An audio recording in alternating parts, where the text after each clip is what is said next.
What happened to her? Dad? On April 17th, the year's scariest movie arrives. Let the mummification ritual begin.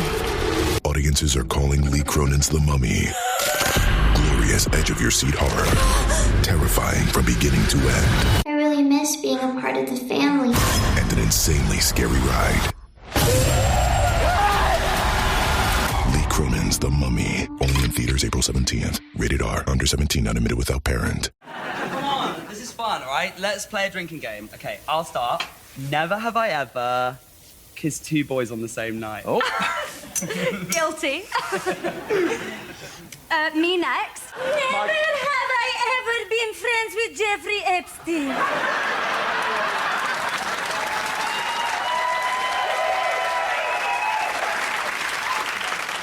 Is that Melania Trump? I said, never have I ever been friends with billionaire pedophile Jeffrey Epstein. What are you doing in a garden in Croydon? I am here to stop you nasty people spreading rumors about me. We weren't doing that. We weren't even talking about you. Are you okay? Of course not. God, this area has changed so much since they opened that Gales.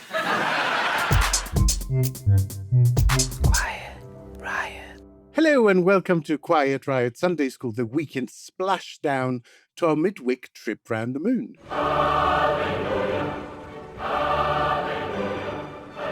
I'm Alex. And I'm Kenny. How are you, Kenny? I'm fine. Are you? No. I've been chasing flipping moths. Moths? Flipping moths. Did I tell you about my kilt? Oh, did they eat your favourite kilt? They didn't just eat it. They left a big flipping hole right where the sporran resides, okay? So right in the target zone, that's where they chose to munch. Look, I briefly flirted with the idea of just getting the damn thing cleaned and kind of hiding it just behind the sporran. No. No, come on. Even for you, that is asking for trouble. It's asking for trouble at so many levels. If you're dancing and you've got a sporran, it's quite a good idea to sort of, when you're dancing, wheek the sporran, that's a good word, wheek the sporran onto your hips so that when you dance, if your sporran starts to dangle at an angle, and just don't want a sporran in your dangle box. It's a heavy old thing. This conversation has taken a turn. This is literally how porn movies begin. A little call to our devoted listeners. There is an upcoming editorial meeting. As you know, we have one every quarter. We invite paying supporters' ideas for guests, for different segments, for bonus episodes, and we really do take a lot of them. I would say that 60% of the content you now hear has been shaped really by those meetings. So it's genuinely a chance for you to give us feedback and make this your podcast. And to do that, all you need to do is go to ko-fi.com/quietriotpod and become a monthly supporter. It costs as little as $5 a month, and it really helps us to keep the end product free to everyone. And we really, really are grateful to every single one of you that does that.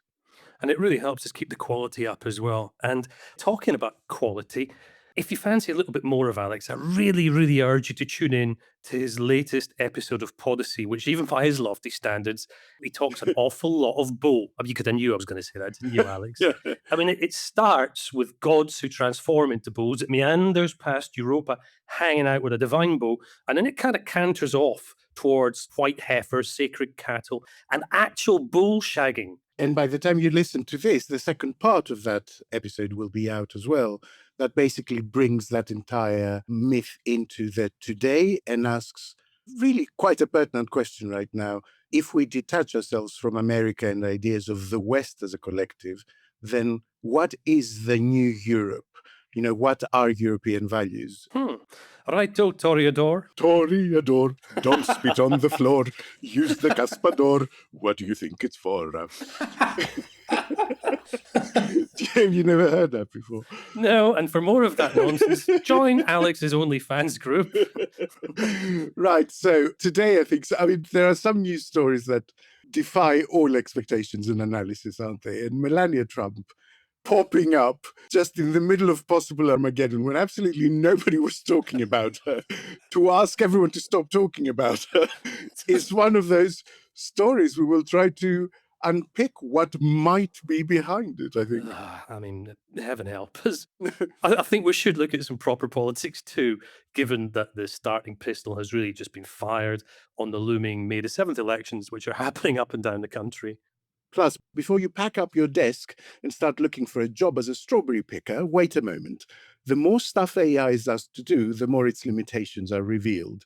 And the big one is when AI just makes stuff up. We discuss AI hallucinations. Let's get going. Quiet, Riot. There is a moment in the League of Gentlemen when the local shop owners have finally convinced a detective investigating a murder that they had nothing to do with it. As he's about to walk out, Tubbs volunteers, "We didn't burn him!" And so it was with the First Lady this week. Melania Trump strode up to a podium and, in a bizarre statement, which reportedly took both White House staff and her husband by surprise, asserted that she didn't know Epstein and had nothing to do with Maxwell. Let's have a little listen. Good morning. Michelle of the Resistance wishes to tick to you. She has had a nasty accident by failing off a drain poop. Sorry, wrong clip. To be clear, I never had a relationship with Epstein or his accomplice, Maxwell. My email reply to Maxwell cannot be categorized as anything more than a trivial note. Epstein did not introduce me to Donald Trump. I met my husband by chance. This initial encounter with my husband is documented in detail in my book, Melania. Numerous fake images and statements about Epstein and me have been circulating on social media for years now. I have never been legally accused or convinced of a crime. I was never involved in any capacity. I was not a participant, was never on Epstein's plane, and never visited his private island. She also anointed herself the victim's advocate and asked Congress to have a hearing where they can testify under oath, condemned in no uncertain terms by the victims, who were as much in the dark about their new champion as everyone else. Finally, she demanded that the media stop their speculation about her and Epstein, which the media really wasn't doing, well, until this statement, that is. So, Kenny, what do we think is going on here? Where were you when Melania gave her statement? I mean, look, where do we start? I think there are three key theories about what's going on. One is the idea that it's some weird Epstein-flavored distraction from the Iran war, which was itself a distraction from the Epstein scandal, and all that sort of bullshit just eats itself. I love the idea that we are now at the stage where the Epstein files are a distraction from the Iran war. It's fantastic. The cyclical nature of the universe writ large, and we will never forget it. Theory number two is that Melania is actually trying to get ahead of something, possibly Maxwell related. I mean, Maxwell in the last few weeks has been filing legal documents. Not that many days ago, she said there were 25 untouchable men who should be brought to justice. And Maxwell's got a problem because the only person that can pardon her is Trump. And he's the Prince of Pardons and he's not doing it. And he's got an expiration date that's coming up pretty blooming soon as well. Maybe that's what's on his hand. You know, the use by date. That's what they're trying to put makeup over.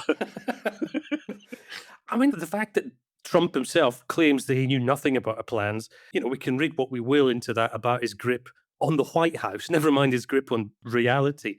And then I think there's my favorite theory about this, which is that it's just some other random batshittery. You know, why not with these idiots? You'd think Melania's speech would have had to be cleared with Donald's people. and that somebody would have known that she was going to say something and might have asked some questions, but none of that seems to have happened. So there's something afoot, and none of us know really what it was. Plenty of people have been briefing that they genuinely had no idea Yep. about this, including Trump himself. And I'm not sure that Trump takes positions that make him look clueless, especially in his own household. But then again, how can you give a press conference from inside the White House without anyone knowing? So the only possibility I am left with is that she told them she was giving a press conference about something else and then made a different statement. I have a cookery book. Oh, hang on, that's next week. Which points to just a catastrophic breakdown of communications. Like, she thought they might stop her. There was a moment, sort of 50 or 60 seconds into the speech, I don't know if you saw it, when there was a window blind behind her. She was in the middle of saying whatever she was saying, and this window blind just started to rise. And I thought to myself, they're going to shoot her in the ear. That's what's happening here. This is how she gets back on side with the MAGA. This is how Trump gets back on side after his Iran adventure. It was probably Caroline Leavitt going, she's saying what? The net result of this is that it does shift focus back to Trump. Really, the bottom line of her statement was, I only knew him through Donald. Yeah. I had no relationship with these people. I only knew them via my husband, which instantly shifts the focus back in that direction. I did have a thought, because we know that she's in pre-litigation tug of war of letters with journalist Michael Wolff. That's right. Because he wrote in his Substack that he had countersued the First Lady after she threatened a $1 billion lawsuit against him. Now, over what could that be? The work Michael Wolff has been doing for the last X number of years is over hundreds of hours of interview tapes with Epstein that he has. And there are persistent rumors that they may contain something about Melania. So it could possibly be this notion that she's getting ahead of something that she knows is about to come out. But unless it was going to come out like in the next hour, and with everything going on, I mean, chances are it would get quite limited attention. In any case, it's such a busy news grid that you don't interrupt that to announce to everyone that there might be a hugely damaging story about me coming in the next couple of days. You spend the majority of your time, well, you used to spend, I should say, the majority of your time in PR crisis management territory. I mean, is this how to do it? I would just love to. Streisand affected to the max. It's no longer the Streisand effect. It's now going to be the Melania effect. The Melania effect. She's out Streisanded Streisand. Is it the right way to do it? Look, the obvious answer you're going to expect is, of course, not. Whatever explanation we come up with seems to paint Melania as being flipping bonkers about this. But here's the thing with Trump and those who orbit him. If all you know is how to sow chaos and then benefit from it, you're going to keep sowing chaos and hope you benefit from it. And what she has done is undoubtedly sow chaos in a way that took even the most seasoned Trump watchers by surprise. And that takes some doing, doesn't it? I mean, it really does. Yeah. I don't think we're going to know whether or not it was genuinely a smart move or not until we get a little bit more information and then we find out what the heck it is, what itch it was that she was needing to scratch. At the end of the day, of course, it could just be yet another terrible decision to come out of the Trump household one way or another. They've made plenty over the years. Yeah, maybe. But I don't know what goes on in her head. If Donald Trump has a brand, it is of iron grip over the people around him. So whether it is a smart move for Melania or not, for the Trump brand, especially at a time when it's facing probably the biggest challenge it has for some years, it's not great for that very chauvinist body of macho men who sit around him in the cabinet, because they will be thinking, you don't have control of your wife, mate. In that macho chauvinist way, they will expect him to have a grip. Zooming out even further, Alex, I mean, do you think that this is just an extension of the wider MAGA breakdown that's going on? You said in the episode on Thursday that calling the president mentally impaired might not be something that could be taken back just because a ceasefire is announced. So have you seen any signs of healing? Quite the reverse. Trump came out with an absolute rant, a sort of 500-word post on Truth Social, where he went through one by one all the sort of influential MAGA people that had said anything against him in the last few weeks. Tucker Carlson, Alex Jones, Megyn Kelly, Marjorie Taylor Greene, Candace Owens, all of those, and basically said they're all losers. They're upset because I won't take their calls. They all have low IQ. And then quite personal attacks to each and every one of them on their own turf. So he ridiculed Alex Jones over his claims about Sandy Hook. He ridiculed Candace Owens over her claims about Macron's wife. And all of those have been talking points for his base. So he's now making fun of people who have millions of followers about the stuff that a lot of those followers believe. It was a strange one, though, because one, it was long, even by his standards, and two, it was moany. He wasn't exactly on the attack. He was moaning. I posted, after I saw it, I posted on Blue Sky that it reminded me of somebody's 3-year-old toddler who's just had the mother of all meltdowns. It really stank of toddler behavior in so many ways. What we campaigned on and what President Trump promised America was to put America first. And now we've got rising inflation, gas prices are going out of control. What we campaigned on was no more foreign wars. And President Trump said he was going to be the peace president. Well, he's gone from being the peace president to the war president. How can any person that is mentally stable call for an entire civilization of people to be murdered, to be wiped out, to never come back again? That's what the president called for.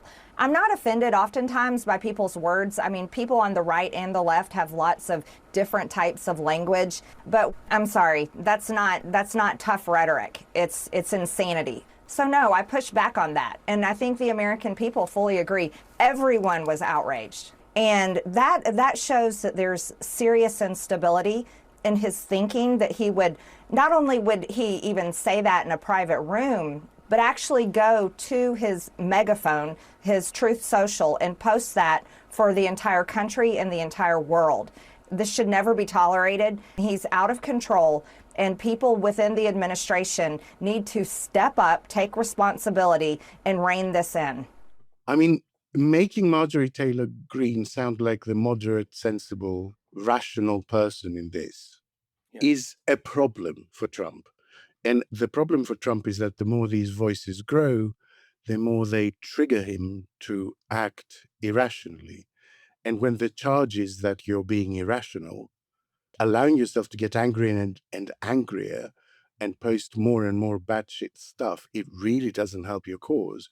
No. And I imagine the camp of people who think he's lost it. I mean, Candace Owens replied to his post by saying, "It's time to put granddad in a home." That's right. I liked Alex Jones's, it's not a word, it's not a phrase that I've used in my life, but I liked Alex Jones's approach. A man desperately trying to dissociate from Trump after years and years of being up his fundamental. And he's saying, this new Trump isn't the same as the old Trump that I liked. Yeah. This new Trump is bad. It's like, yeah, mate, this new Trump is exactly the same as the old Trump. Yeah, a lot of them have been trying that. And so to answer your initial question, I think, yes, this Melania thing is part of that, in that the cohesion of the unit is breaking down. They're not communicating with each other. And suddenly, instead of uniting behind their leader, they're all trying to differentiate their position and say, well, I love him on 80% of this stuff, but on this stuff, he's wrong. And that's not how personality cults ever can work. And it seems to me once that begins to happen, it's a sign of real trouble coming down the line. Yeah. In the broader world, there's been weeks of reports of internal tension between Trump and J.D. Vance, who, lest we forget, was the most anti-war voice in Trump's cabinet. And Trump has now sent J.D. Vance to Islamabad to lead negotiations in a deal with Iran. I mean, what on earth do we read into that?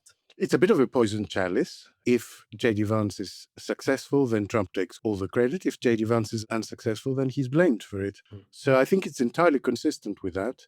getting him out of Washington is actually something that you would do if someone inside your power base is beginning to sound off about your decision making.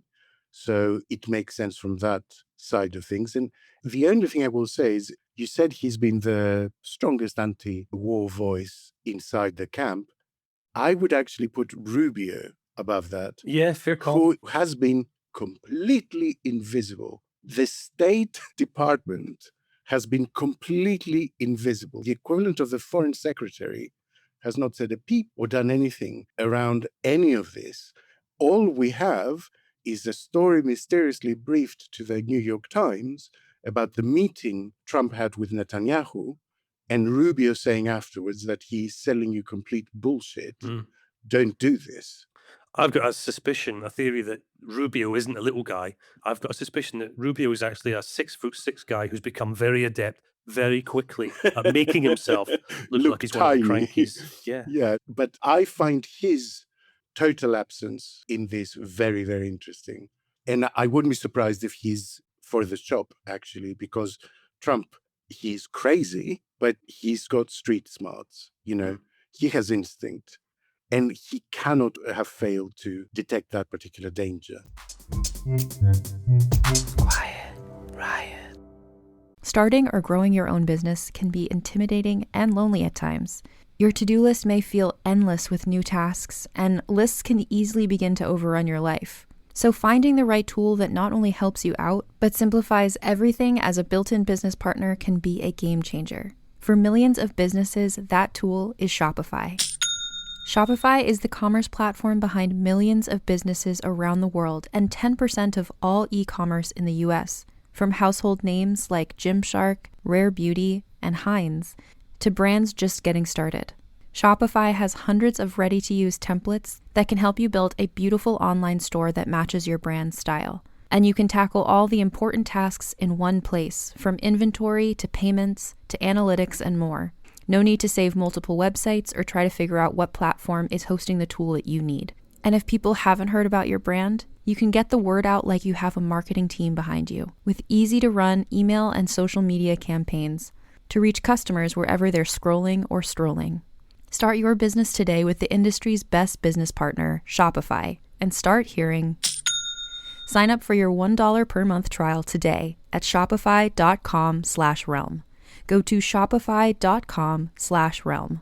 That's shopify.com/realm. Quiet Riot.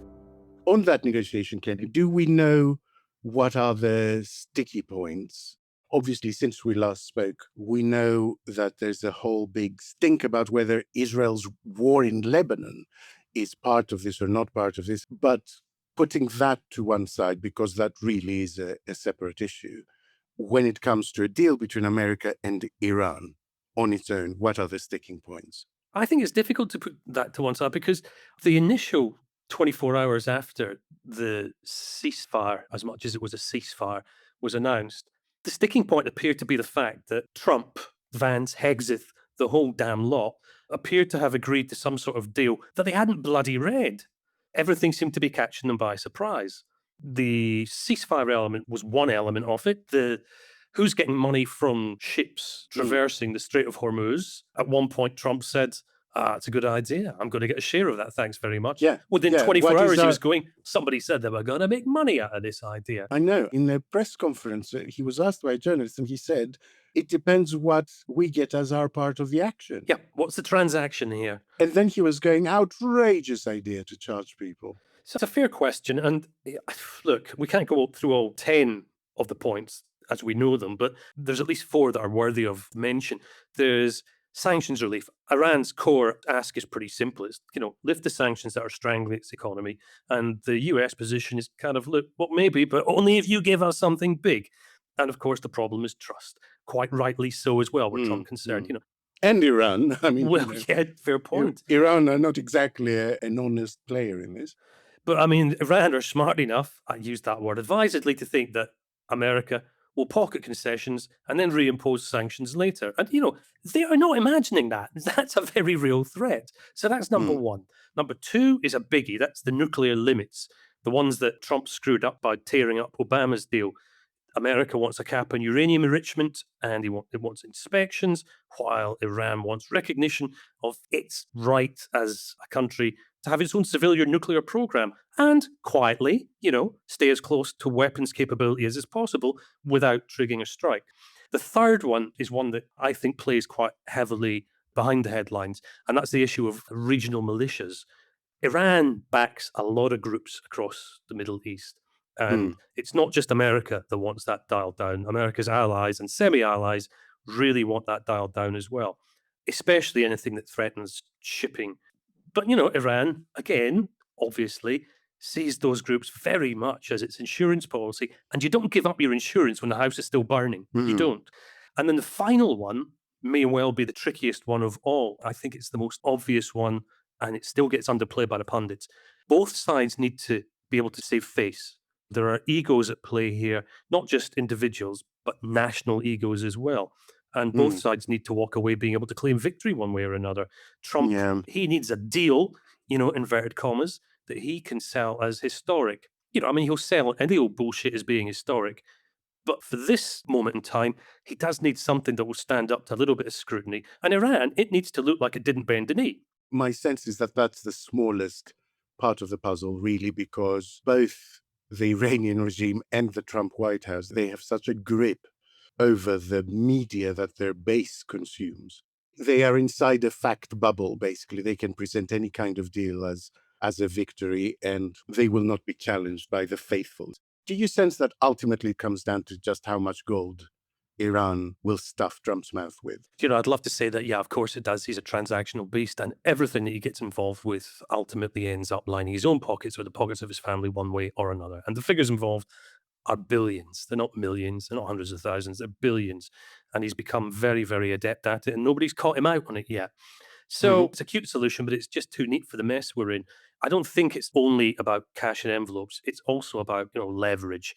Iran doesn't necessarily have the kind of economic clout to genuinely buy Trump in any meaningful sense, because the likes of Putin and Netanyahu are still going to have a far bigger sway over what he does and how he behaves. But what it does have is still the power to disrupt oil routes, to disrupt the stability of the region, and the ability to make life very expensive for just about every person on the planet really quickly. So I think, yes, gold is a currency here with Trump. Of course it is. But the parallel currency is pain. How much can each side continue to inflict on the other side without taking too much itself? How much will they absorb before somebody actually blinks? What's the UK's position? I know de-escalation, yes. Welcome the ceasefire, yes. But further than that? The most remarkable thing about the UK's position, I think, was when Keir Starmer went on an interview and said he was fed up with the fact that families across the country see their bills go up and down because of the actions of Putin or, cough, cough, cough, Trump. He named Trump and he said harsh-ish things. By Starmer's standards, I mean, that's the equivalent of him taking a baseball bat to Trump. We know how reticent he is. Yes, that's true. I'm fed up with Trump. Holy smoke. So there's a change going on behind the scenes, and there's a willingness to release a little bit more of the pressure that everybody's been put under. It's not an easy position, but I think that was a very significant signal. I think he's quite acutely aware of the gravity of this. I just haven't heard an actual position.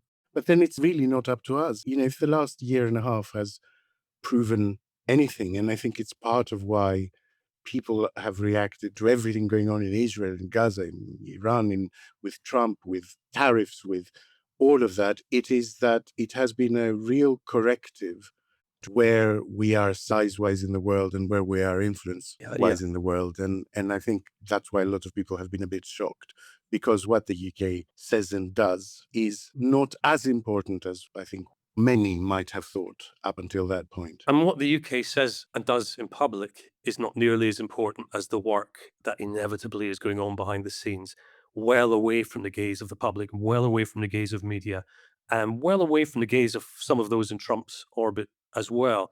Diplomats really, really, really earn their corn when situations like this arise where you can't do right for doing wrong, and anything you say is likely to cause an incident or create more problems than it solves. I feel for the diplomats whose job is to try to turn all of this into something sensible that can be then turned into a public statement that Starmer can make to you, me, and the rest of the world as well, that makes sense and doesn't make us look weak. Quiet, Riot. Pepsi Prebiotic Cola in original and cherry vanilla. That Pepsi taste you love with no artificial sweeteners and 3 grams of prebiotic fiber. Pepsi Prebiotic Cola. Unbelievably Pepsi. Quiet, Riot. Well, it might be hard to believe, but there was a time when politics was much more about potholes and hospitals and housing rather than, Armageddon and whatever the hell is going on in Melania Trump's head. If you hanker after those simpler times, cheer up, because it's now less than a month until the various elections across Britain on May the 7th. Woohoo! For all the noise coming out of Washington, Tehran, these elections are stubbornly, gloriously local. Well, maybe. I mean, we should be talking bins, buses, and planning rows, and whether your council can organise a streetlight without accidentally bankrupting itself. In Scotland and in Wales, there are some really heavyweight political upheavals in progress as the battles for Holyrood and the Senedd heat up. Which might sound a bit dull, but it isn't, because these small and medium elections are often where the big political weather actually shows up first. Voters look at the gathering clouds, punish whoever's in charge, flirt with insurgents, and occasionally do something so weird it sends Westminster into a tailspin. Now, our usual health warning that these elections aren't going to be a perfect crystal ball into the broader future of UK politics, but they do provide the most useful data set outside of an actual general election. So, Alex, first up, I suppose we should clarify what exactly is being voted on May the 7th? It's a very mixed bag. We have some local government elections. We have the Scottish Parliament elections, Senedd elections in Wales, and some mayoral elections in England. About 30 English councils that will go ahead after the government sort of abandoned its idea not to have an election before they get unified into super councils, which is the plan to save money. And there's a little bit of experimentation going on as well. People in 4 parts of England will be allowed to vote in person, but in a variety of locations in the days leading up to the 7th of May, including the previous weekend. So that will be interesting to look at. Milton Keynes, Cambridge, North Hertfordshire, and Tunbridge Wells will be able to vote in different places or ahead of polling day. So there will be that American model of pre-election day voting as part of a pilot to see how that works. Or are we going to have hanging chads? Yeah, that's right. Bring back hanging chads.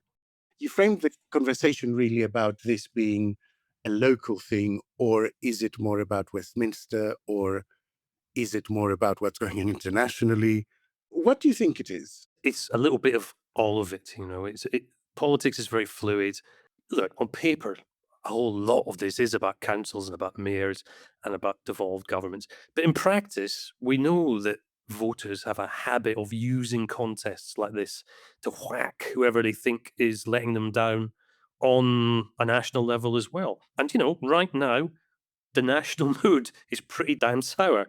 YouGov put some polling out that has Reform on 24%, Tories on 19%, Labour on 16%, neck and neck with the Greens, and the Lib Dems just hanging around at the back on 13%. In other words, a very fragmented landscape by the standards of British politics.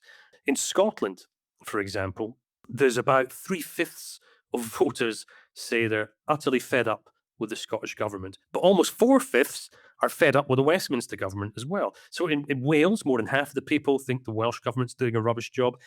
Almost 2/3 have a downer on Team Starmer. So in other words, it's really, really bleak out there for incumbents, whichever country they happen to be the incumbent in. What do you think the big story is in England, Alex? There is a notable anti-established party sentiment. There was a really interesting story, actually, about a by-election in Kent County Council which, as you know, has been a sort of hub of reform cock-ups. It's the council they claimed would be their shop window come the next election, and we've covered many times its various troubles over the Yeah, last it year is a and a shop half. window. It just turns out to be a joke shop. And so there was a by-election when someone, a reform councillor, was given a prison sentence having admitted to controlling and coercive abuse. They went to jail and there was a by-election on it, and it's the Greens that won that seat. Yeah. And I find that very interesting. Greens won that seat with Reform coming second. That says to me that there is a whole group of voters looking for none of the above. There may even be floating voters between Reform and the Greens. You don't get the usual thing where some Reform people may peel off to, let's say, Labour, and then some Labour people might peel off to the Conservatives, and then some Conservative people might peel off to Reform. You don't get that sort of group movement. I think you are getting people directly going from one to the other because they just can't bring themselves to vote for any of the parties that they see as established. Yeah. And that's a problem. You know, that's a big problem, I think, for our system because it relies on these big umbrella parties, especially when it comes to a first past the post election. I really wouldn't be surprised if in a lot of councils up and down England, the real fight is between Reform and the Greens, as it was in that Manchester constituency where Hannah was recently elected. So we will see. It will be interesting, but it certainly won't be a clear picture. Now, you've been looking at Scotland, haven't you? You've actually done an interview on the upcoming Scottish elections that is coming out, I think, tomorrow, Monday morning, right? If I can finish the edit, it will be out tomorrow. You'll finish it. Say a prayer for me, listeners. Yeah, it's quite fascinating stuff. You know, we cover everything from the ghost of Alex Salmond right the way through to the sort of the rocky rise of reform. A lot of what you were saying there, Alex, echoes quite heavily in Scotland. Nobody doubts that the SNP are going to be the biggest party after these elections. At the moment, it looks like they'll not quite have an absolute majority, but they'll still be the biggies. Where it gets really interesting is second place, because now Labour and Reform are neck and neck for second place. The rise of Reform in England has been quite something. In Scotland, which is a far more left-leaning country, if you take it as a whole, that rise has been jaw-dropping, I think. Now, you get 2 votes for the Holyrood election. There's a first past the post vote you get, and then there's an alternative vote. First past the post, you're basically voting for your favourite candidate on the list, just like a general election. And then when it comes to the alternative vote, effectively you're voting for your favourite team. That's the peach polling card, isn't it? Yes, exactly that. I've heard a lot about it because I think the Conservatives are trying to target that very specifically, perhaps knowing that they're not going to do too well in their constituency ones. That's right. Well, the Greens, when you look at the alternative vote, they are neck and neck with Reform and Labour on about 16%, I think it is. I can't remember the exact figure. Not so much in the first past the post. I think there's 6 or 7%. Still significant, but not earthquake territory. But when it comes to the alternative vote, Greens, Reform, Labour are all hovering around 15% behind the SNP. So somebody is quite likely to be able to play kingmaker up there. And it's hard to see that it will be the SNP and Labour working together. So there's change of foot. And I think the halo effect from the Green rise in England, because the Greens are a separate party in Scotland, traditionally they've been more left-wing than the Green Party south of the border. And they've done a bit of power sharing as well. So they're kind of tainted by power. And am I right in thinking they're also pro-independence? Yeah, they are. Yeah. And that adds a nice twist to it if you're a pro-independence voter, because all of a sudden you can look at backing the SNP with your first vote and then giving your second vote to a Green candidate to try and increase their chances of getting another seat and building the pressure for another independence referendum by voting for 2 separate parties. And it's interesting that, like, if you add the constituency percentages, SNP plus Greens, and the regional list percentages, SNP plus Greens, you get to almost exactly the same number. So, I mean, you never know exactly how many people are voting for either of those parties because they feel very passionately about independence. But the net result is almost a 50% for independence supporting parties, I guess. Yeah, That's right. And that is very much in keeping with the ebb and flow of support for independence as it's been polled over the last 10, 15 years. It comes and it goes, but it's always gravitating back towards that 48-52 type balance. That's what makes it such a difficult and a gnarly issue. But I mean, that's Scotland. And if you want to know more about the Scottish issue, tune in tomorrow. And we've got a cornucopia of tart and stuff that you can enjoy. It's with Jacob Friedland. He's got his own office at Holyrood. He knows it from the inside, and he's got some lovely, lovely insights as well, Jacob. I look forward to listening to it. He's a Telegraph reporter, but he's got a very neutral view of what's happening in Scotland. So that's Scotland. What about Wales, Alex? Are we in for an upset at the Senedd as well, do you think? Almost certainly. I don't think there is a cat's chance in hell that Labour maintains its majority in Wales. The only question is who will benefit and to what extent, who gets to form the next government in coalition with whom. That is all up in the air. I mean, there is polling out there that suggests Plaid Cymru is ahead in the polling at the moment, that it will finish up as the first party, but short of an overall majority, as is again relatively universally predicted. So they will then have to do a deal with someone else or perhaps two other parties to govern. What has been really interesting is the absolute bin fire that Reform UK are in Wales. I mean, to call it challenging is to vastly understate the case, which is probably why they seem to have stopped talking about Wales. Have you noticed that?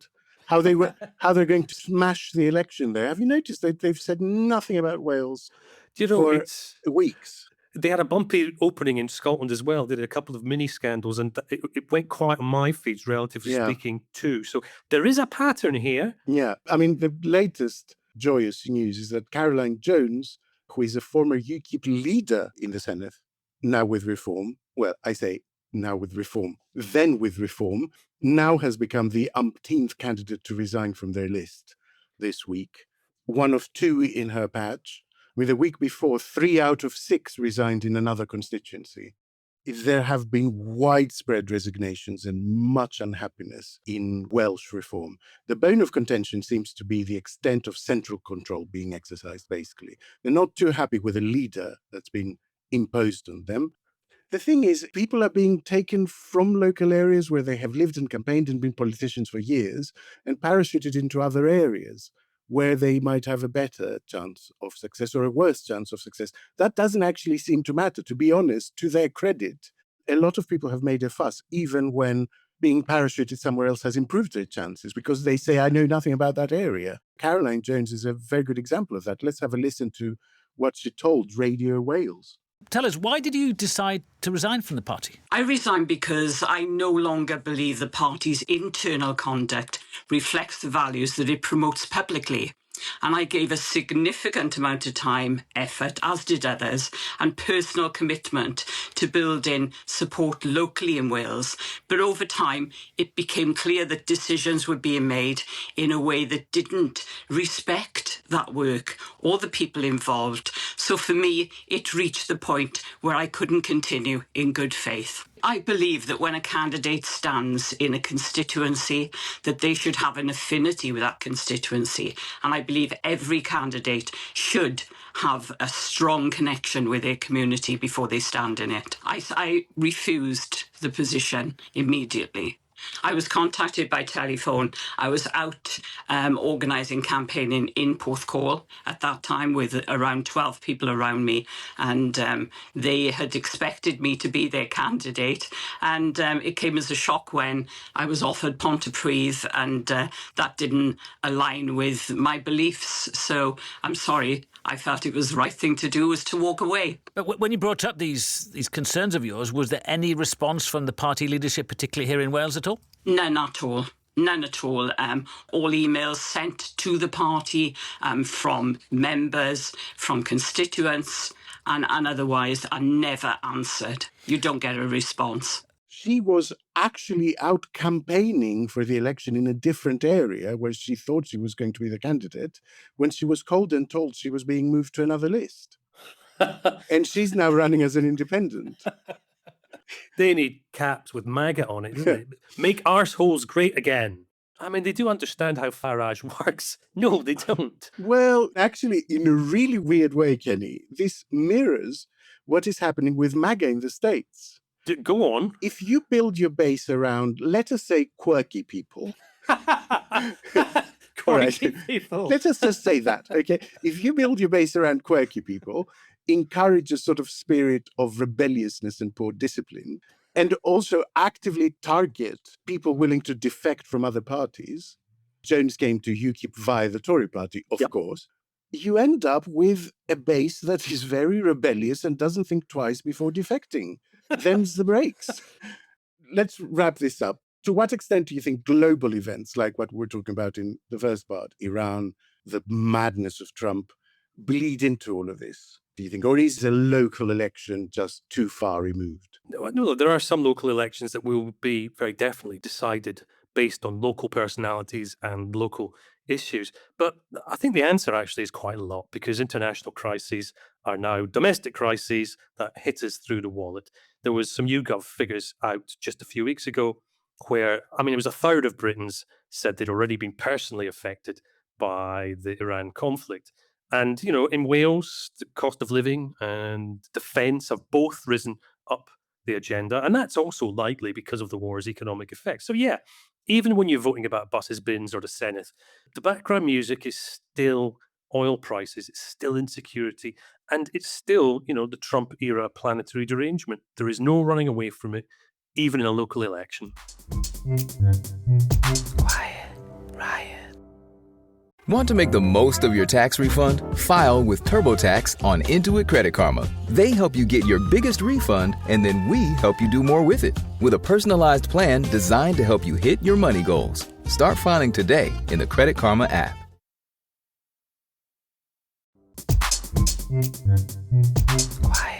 Riot.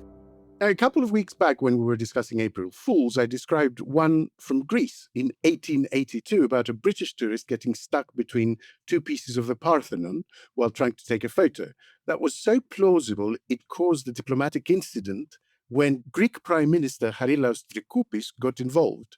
As the law firm Levidoff and Oberman discovered when they confidently submitted a brief in favor of their client, citing 6 cases that supported their positions, like Varghese versus China Southern Airlines Code Limited 2019 and Shaboon versus Egypt Air, only to find out none of those cases actually existed. This is precisely the problem with AI hallucinations. They appear by design very, very plausible. In fact, if you ask a search engine AI whether the April Fool's joke at the Parthenon happened, not only does it tell you it did, but it transposes the incidents to the 2010s, attaches it to a much more recent Greek prime minister, and will give you completely made-up details, including the name of the British tourist and where they live, and even a statement from the British Museum. So, Kenny, you have the latest gobsmacking example of this phenomenon, don't you? I'm going to crack on through this, but it's a big old story, and it takes us to the next level of concern about the impact that AI and AI chatbots are having. And it surrounds a disease called bixonomania. And bixonomania is something that causes sore eyes. You get it from staring at screens, being bombarded with blue light. And if you rub your eyes, you know, your eyelids might turn a slight pink hue. Now, that's all right. But if over the last 18 months, you put these symptoms into a whole bunch of different chatbots and asked what was wrong with you, it would have told you bixonomania. The trouble is, bixonomania doesn't exist. It was made up. There was a group of scientists at the University of Gothenburg in Sweden. So they dreamed up the skin condition, and then they uploaded a couple of fake studies about it in 2024. And what they were trying to do was work out whether large language models, that's the technology that drives all our AI that we use on a day-to-day basis, whether they would swallow up the misinformation and then spew it back out as reputable health advice. Okay? So what they were really trying to do was create a medical condition that didn't exist in a database. So legitimate research. This all spun out of control because not only did the search engine start spitting out all the details about bixonomania, other researchers started to cite in their references Bixonomania. Oh my goodness. So, in peer-reviewed publications, Bixonomania was appearing. In other words, in the space of just a few months, having released this into the world as a test to see how bad fake AI can be, they created a beast that was damaging not just the internet, but it was damaging the reputation of academia as well. It's a reminder that there are a lot of people out there doing a lot of heavy lifting with AI and doing no checking whatsoever. I mean, at this stage, it seems simple to just put it on the list. To say, well, let's just say that there is such a thing. It's right. We'll create it. The thing about this research that I really liked was that there were some ethical concerns around doing this sort of work where you're deliberately putting misinformation out and it's got a potential impact on academia. So it comes with terms, conditions, and there were warning bells going off. So the people behind this study made sure that they stuck a whole bunch of red flags into their 2 papers. Bixonomania sounds ridiculous, and nobody who knows anything about medicine would look at Buy that. it. Yeah. Well, they wouldn't, because mania is a psychiatric term. It hasn't got anything to do with the way your eye functions. So that should have been a big red flag for people who knew what they were talking about. But listen to some of the other little flags that they put in there just to alert readers and AI that the whole thing was made up. So the researcher who's quoted in the paper works at a university called Asteria Horizon University in Nova City, California. Nova City, California doesn't exist, and neither does Asteria Horizon. Yeah. The acknowledgements thank a Professor Maria Bohm at Starfleet Academy for her kindness and generosity in contributing with her knowledge and her lab on board the USS Enterprise. Oh, brilliant. This was in the papers. Both papers said that they were funded by the Professor Sideshow Bob Foundation for its work in advanced trickery. And the work is part of a larger funding initiative from the University of Fellowship of the Ring and the Galactic Triad. Okay? Yeah. I mean... So basically, you would really need to not be checking your primary sources. Yeah, you would need to not be fall for reading this. the fact that it says 50 made-up individuals were recruited for the exposure group. It was utter nonsense. Look, the arguments around AI we've covered before. We know that if you put garbage in, you get garbage out. But what we're seeing here is that it's dismantling the academic underpinnings of science, you know, in a very, very damaging way. Because once you lose trust in science, you're in a very, very bad place in this world. You really are. So this isn't really a legitimate AI hallucination. It's more an induced psychiatric condition, isn't it? Exactly. Yeah. There was a case recently involving Air Canada, in which the airline tried to claim that the customer service chatbot was a separate legal entity because it had basically made up the refunds policy. So do you think we might see companies begin to actually back away from AI if it starts to result in legal liability? Part of the problem is that legal firms are now using this stuff as well, as you've kind of highlighted, and getting caught out. So, litigation is eventually always going to apply the brakes. Insurance policies are one of the greatest ways that we have of ensuring that our planet is safe. Because at some point, if you're doing something stupid and dangerous, insurance companies will say, nah, you're not getting insurance. You're not getting insurance to go through the Strait of Hormuz, and we're not backing you against using AI and it blowing your company up. We're just not doing that.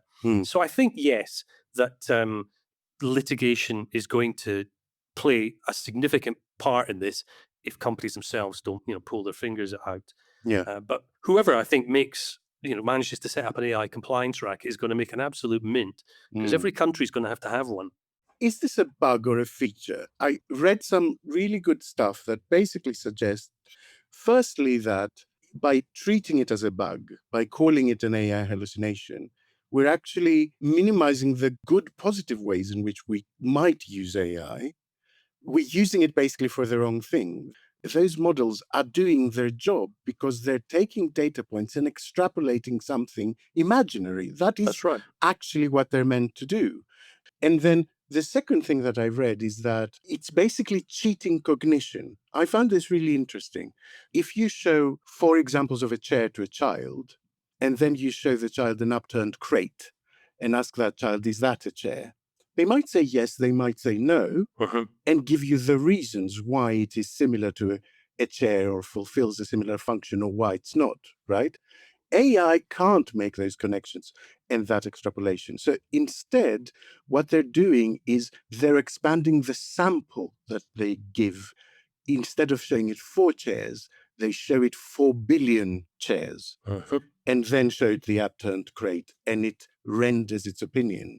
And although that might make it more accurate, it still does not replicate the functions that are involved in cognition. It is cheating, a sort of replica of cognition. It is doing a cosplay of being intelligent, when really it's doing the same dumb thing it was doing, but with a much larger sample. Exactly that. It's an impressionist with a big library. My overriding view of AI and the problems with AI is that quite simply, it's just not as good as the billionaires behind it keep telling us it is.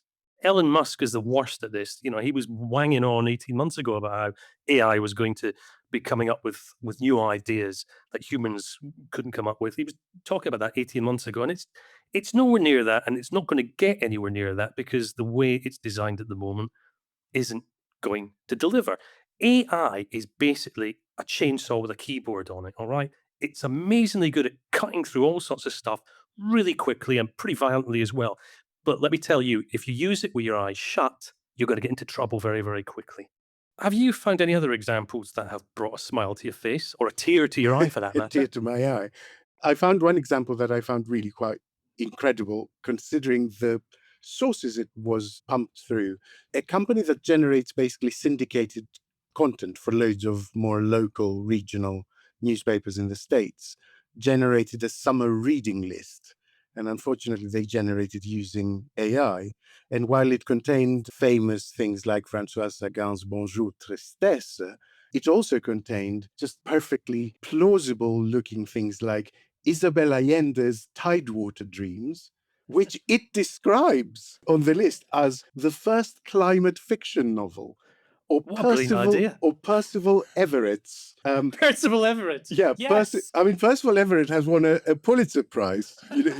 He's a real author, but he never wrote a book called The Rainmakers, which the list describes as set in a near future American West, where artificially induced rain has become a luxury commodity.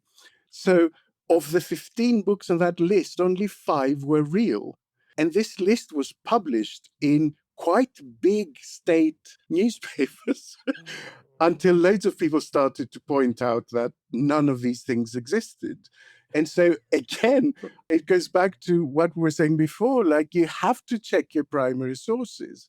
It's not difficult to cross-check these things. You can't just trust everything that just comes across your desk. And then the funniest example I found is, you may have heard about this, Google's AI overview suggested that one way to prevent cheese from sliding off pizza was to include 1/8 cup of glue to the sauce, and I quote, to give it more tackiness.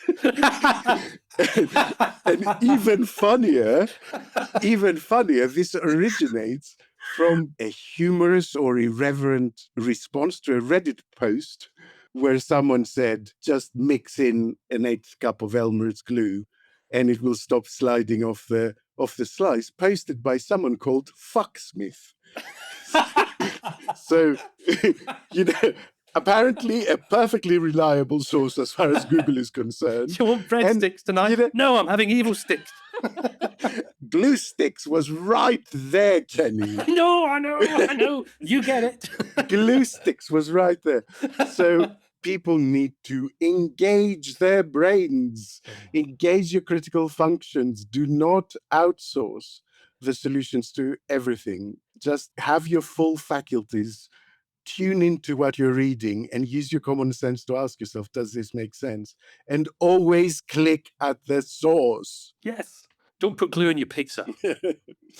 And that is all we have time for today. Thank you all for giving us some space in your brain again this weekend and for tuning in. And tune in again tomorrow for that Scotland special I've mentioned a couple of times. And join us all again on Thursday for our regular midweek binge session on this crazy world. Let me remind you once more, if you can back us on ko-fi.com/QuietRiotPod to do so, and you'll get an invite to our upcoming subscriber-only online editorial meeting. Until then, keep the faith, keep the chin up, and keep rioting. But a little bit quietly, if you don't mind. We love you all very much. Bye. Bye. Your pizza, I'm glue. Quiet Riot is an audio production by Cooler Heads with Naomi Smith and Alex Andreou. Produced by Kenny Campbell. Music by Mariana Sangeeta. Artwork by Simone Canelu. And edited by me, Alex Reese. Quiet Riot.